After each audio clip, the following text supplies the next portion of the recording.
Alors, ce qui m'intéresse ce matin, c'est que vous travaillez en ce moment sur le virus. Nous sommes d'accord. Je travaille, mais pas forcément au labo, puisque on travaille sur ordinateur avec un collègue, et puis c'est tout. On n'a pas d'expérience, on peut dire, mais l'expérience vient de la maladie elle-même, de toutes les mesures qui sont faites actuellement dans les laboratoires sur les patients. Et vous êtes arrivé à certaines conclusions. Alors, nous sommes arrivés à la conclusion qu'effectivement, il y avait eu une manipulation au sujet de ce virus. C'est-à-dire? Eh bien, qu'une partie, je ne dis pas le total, n'est-ce pas, mais il y a un modèle qui est évidemment le virus classique, et là, c'était un modèle surtout venant de la chauve-souris, mais à ce modèle, on a par-dessus ajouté des séquences, notamment du VIH, le virus du sida. Mais quand vous dites « on a ajouté », qui a ajouté? Moi, je ne sais pas. Mais c'est pas naturel, c'est ce que vous voulez dire? Non, ce n'est pas naturel. C'était un travail de professionnel, un travail de biologiste moléculaire. C'est un travail très minutieux, on peut dire d'horloger, on peut dire au niveau des séquences. Mais dans quel but? Dans quel but, ça n'est pas clair. Moi, j'expose, si vous voulez, mon travail, c'est d'exposer les faits, c'est tout. Je n'accuse personne, je ne sais pas qui a fait ça et pourquoi. La possibilité, c'est peut-être que ils ont voulu faire, on ne sait pas, on a voulu faire un vaccin contre le sida.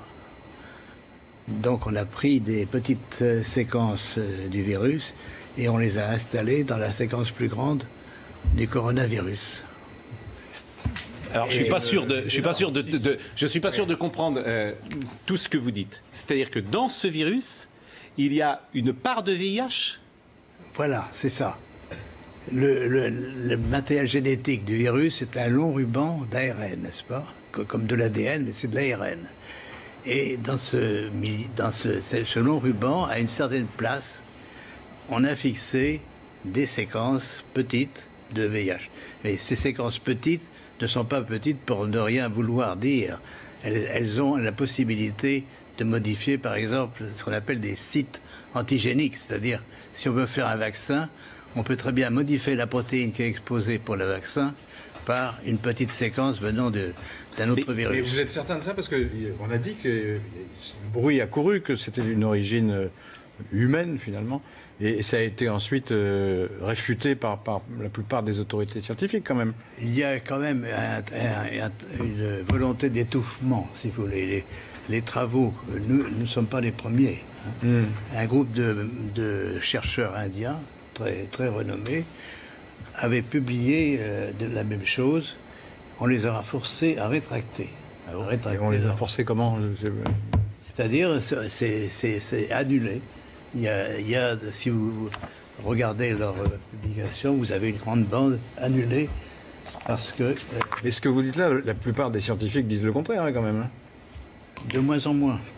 De moins en moins. Si vous voulez, ceci est arrivé au début de cette année et on voit de plus en plus de travaux qui suggèrent. Mais moi, je suis, on peut dire, hors d'âge. Je suis prix Nobel et je peux travailler librement. J'ai donc aucune pression sur moi qui peut agir. Alors, je vais vous poser une question. D'abord, pardonnez-moi de vous poser des questions parfois qui peuvent être jugées un peu brutales, bien évidemment. Mais vous savez, tout ça, on s'était posé aussi d'abord. Bon, et il y a aussi une part de question de béotien, mais quand vous dites qu'il y a une sorte d'omerta, est-ce que l'omerta des pays, finalement, c'est parce que tout le monde fait la même chose? C'est-à-dire que tout le monde ferait dans son coin, parfois, sans le dire, des fabrications de vaccins de cette manière-là, où on prendrait un virus et puis on injecterait une autre séquence de virus et que finalement, tous les laboratoires du monde font la même chose et c'est pour ça les gens ne disent rien aujourd'hui. Est-ce que c'est possible, ça? Je ne sais pas si tous les laboratoires font ça, mais enfin, tout est possible. En biologie moléculaire, actuellement, on peut faire toute construction nouvelle de virus que l'on veut. Non, mais a priori, ce genre de pratique est parfaitement interdite. On peut pas. Alors, À l'Institut Pasteur, par exemple, on peut pas faire ce qu'on veut. Absolument, absolument. Il y a des règles très précises. Mais est-ce que tout le monde suit ces règles dans le monde entier? C'est peu probable, n'est-ce pas? Le complotisme existe, on le voit bien.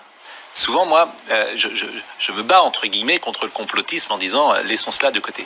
Mais si ce que vous dites est juste, le monde va devenir complètement parano et va ne plus croire évidemment en rien. Parce que si cette réalité, vous nous dites que c'est connu, qu'on met un mouchoir dessus, qu'une étude a existé. J'entends effectivement, je faisais le lien tout à l'heure, je l'ai dit, avec ce que dit Emmanuel Macron, qu'on peut, à la lumière de ce que vous dites, interpréter. Je rappelle cette phrase, manifestement, des choses se sont passées, on ne le sait pas. C'est une formule très douce, mais ce que dit les États-Unis, quand on vous écoute, on se dit, tiens, les États-Unis, ils sont au courant de ce que dit M. Montagnier. Bon, oui. Non seulement les États-Unis sont au courant, mais ils ont financé une partie des recherches faites dans le laboratoire de Wuhan. C'est publié. C'est dingue, c'est dingue. Ça également.